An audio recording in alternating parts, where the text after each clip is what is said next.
El 12 de agosto de 2026 comenzará la tríada de eclipses en España. Einstein, superstar, el eclipse que probó su teoría y le lanzó a la fama. En 1919 el astrónomo Arthur Eddington aprovechó un eclipse solar total para tomar mediciones, que confirmaron una de las predicciones de la teoría de la relatividad de Albert Einstein, que las grandes masas como la del Sol eran capaces de curvar la luz. La repercusión mundial de aquella revolución científica convirtió al alemán en una superestrella. Einstein alcanzó la fama mundial el 7 de noviembre de 1919, dice un estudio de la Universidad de Cambridge publicado en 2021, como si la popularidad de Albert Einstein hubiese sido algo repentino. Y lo cierto es que, por encima de sus geniales contribuciones, lo que hizo del alemán el científico más conocido de todos los tiempos fue un episodio concreto, la confirmación de su teoría revolucionaria para la física de entonces gracias a un eclipse de sol que tuvo lugar el 29 de mayo de 1919. Los eclipses solares han acompañado a la humanidad desde antiguo, pasando con el transcurrir de los siglos desde el terreno de la magia y la superstición al del conocimiento científico. A lo largo de épocas y eras, algunos se han ganado una notoriedad histórica, como el primero registrado por escrito, en 1223 a.C. en Ugarit, Siria, el que recogió el libro bíblico de Josué en 1207 a.C., el que se dice predijo Tales de Mileto en 585 a.C., el que sirvió a Hiparco de Nicea para calcular la distancia de la Tierra a la Luna en el 129 a.C., o el que en 1868 permitió a Jules Janssen descubrir el helio solar. Pero a juicio del profesor emérito de la Universidad de Tennessee Mark Littman, coautor del libro Totality, The Great North American Eclipse of 2024, Oxford University Press, 2023. Y otras obras sobre eclipses solares, en cuanto a las mayores contribuciones de los eclipses a la ciencia, la principal tendría que ser el eclipse total de Sol de 1919 que demostró la curvatura de la luz de las estrellas, confirmando así la teoría general de la relatividad de Einstein de 1916. De científico famoso a icono popular. En la década de 1910, Einstein había alcanzado entre sus colegas las más altas cotas de renombre y prestigio que cualquier científico podría desear. Su reputación se había cimentado en 1905, el que hoy se conoce como Annus Mirabilis o Año Milagroso, en el que publicó 4 estudios en la revista Annalen der Physik sobre el efecto fotoeléctrico, el movimiento browniano, movimiento aleatorio de partículas, la relatividad especial y su consecuencia en forma de la muy conocida ecuación de equivalencia entre masa y energía, E igual a mc2. Los 4 trabajos sentaban fundamentos de la física moderna en sus campos respectivos y formaban así un conjunto de contribuciones excepcionales, justificando sobradamente que su autor fuese ya un nombre habitual en las nominaciones al Premio Nobel de Física, que no recibiría hasta 1921, por el efecto fotoeléctrico. Pero aquel Einstein aún no era el icono que Andy Warhol convirtió en estampa del pop art, una figura clásica que reconocen incluso quienes no tienen interés en la física ni la menor noción sobre la teoría de la relatividad. Este salto a la popularidad masiva se produciría aquel 1919, si bien comenzó a gestarse unos años antes.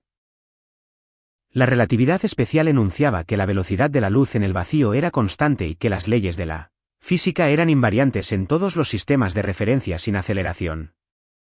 Desde 1911, Einstein trabajaba para generalizar la relatividad al movimiento acelerado, incorporando, además, la gravedad. La luz curvada.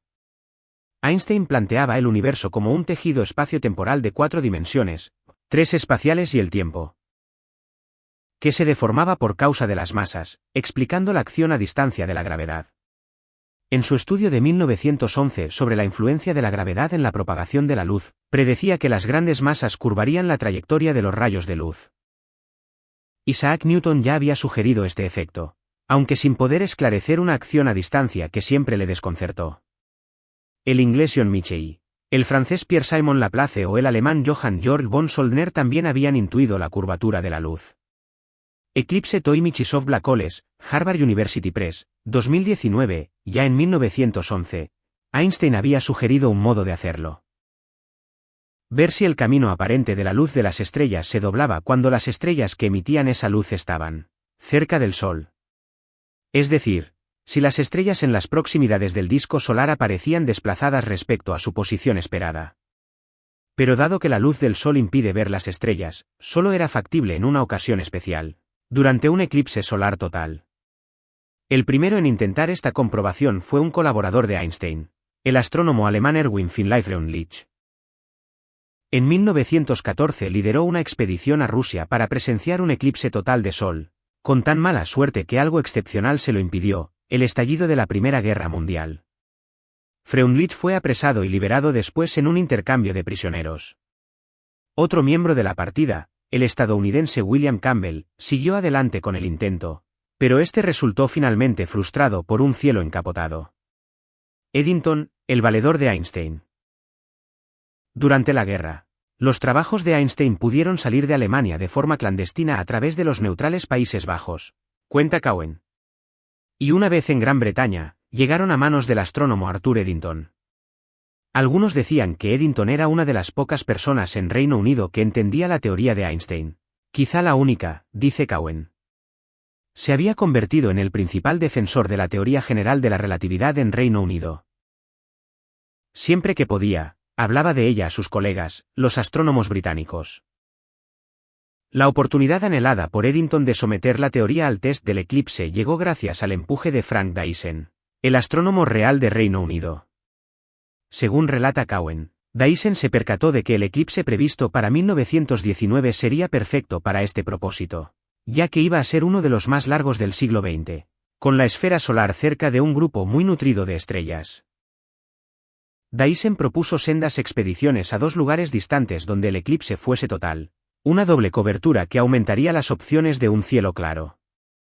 Eddington y Edwin Cottingham viajaron a la isla de Príncipe, frente a la costa de Guinea Ecuatorial al oeste de África, mientras que Andrew Crommelin y Charles Davidson partían hacia Sobral, en Brasil. Cowen añade que Eddington tenía otra motivación personal. Como cuáquero, le horrorizaba la guerra y veía la expedición en la que astrónomos británicos testarían la teoría de un científico alemán después de la Primera Guerra Mundial como una manera de cicatrizar las heridas. Examen aprobado. Aquel 29 de mayo el mal tiempo amenazó el éxito de Eddington y Cottingham, pero a la postre ambas expediciones cumplieron su objetivo, captando imágenes que permitieron medir las posiciones reales y aparentes de unas 13 estrellas en la constelación de Tauro. Meses después, el 6 de noviembre, los resultados se presentaron ante una expectante audiencia conjunta de la Royal Society y la Royal Astronomical Society. El veredicto fue inequívoco: la gravedad del Sol desviaba la luz. Einstein estaba en lo cierto, y la teoría general de la relatividad había aprobado su primer gran examen. En décadas posteriores el modelo de Einstein ha superado con éxito otras pruebas, como repasa Cowen en su libro. Pero las implicaciones de aquella verificación inicial llegaron infinitamente más allá de un resultado científico. La validación de la gravedad de Einstein derrocaba el sistema newtoniano que había permanecido vigente durante más de 230 años y desvelaba el enigma de la acción a distancia de esta fuerza de atracción. Einstein inmortal. Al día siguiente de la reunión, el diario londinense The Times le concedió la resonancia debida con un impactante titular: Revolución en la ciencia / nueva teoría del universo / las ideas newtonianas derribadas. El texto citaba al presidente de la Royal Society, Josephion Thomson, quien valoró el hallazgo como uno de los pronunciamientos más trascendentales, si no el más trascendental, del pensamiento humano. Cowen apunta que la noticia disparó una reacción en cadena alrededor del globo. 3 días después, al otro lado del Atlántico, The New York Times titulaba: La luz doblada en el cielo / la teoría de Einstein triunfa. De la noche a la mañana, Einstein se había convertido en la primera superestrella de la ciencia, destaca Cowen. Con motivo del centenario del eclipse en 2019, la revista Smithsonian Magazine recordaba que el físico pasó a ser un ídolo de masas como no ha ocurrido con ningún otro científico. En Berlín, el público se agolpaba en sus clases. Él mismo contaba a un amigo en 1920 que cada cochero o camarero discutía si la teoría de la relatividad era correcta. Y cuando en 1921 llegó a Nueva Jersey a bordo del buque Rotterdam, pequeños barcos cargados de periodistas lo escoltaron a puerto, donde 5.000 personas lo jalearon. Y todo ello a pesar de que, según The Times, Thomson tuvo que confesar que nadie aún había conseguido expresar en lenguaje claro lo que realmente era la teoría de Einstein. The New York Times iba mucho más allá al aseverar que el trabajo del alemán era un libro para 12 hombres sabios, ya que no más en todo el mundo podrían comprenderlo, atribuyendo esta afirmación al propio Einstein. Tal vez exagerar el hermetismo del trabajo del físico pudo alimentar su leyenda, impulsada por un gran divulgador de su tiempo como era Eddington. En gran medida, él fue el hombre que inventó a Einstein. O, al menos, al Einstein inmortal. Fuente, Sync.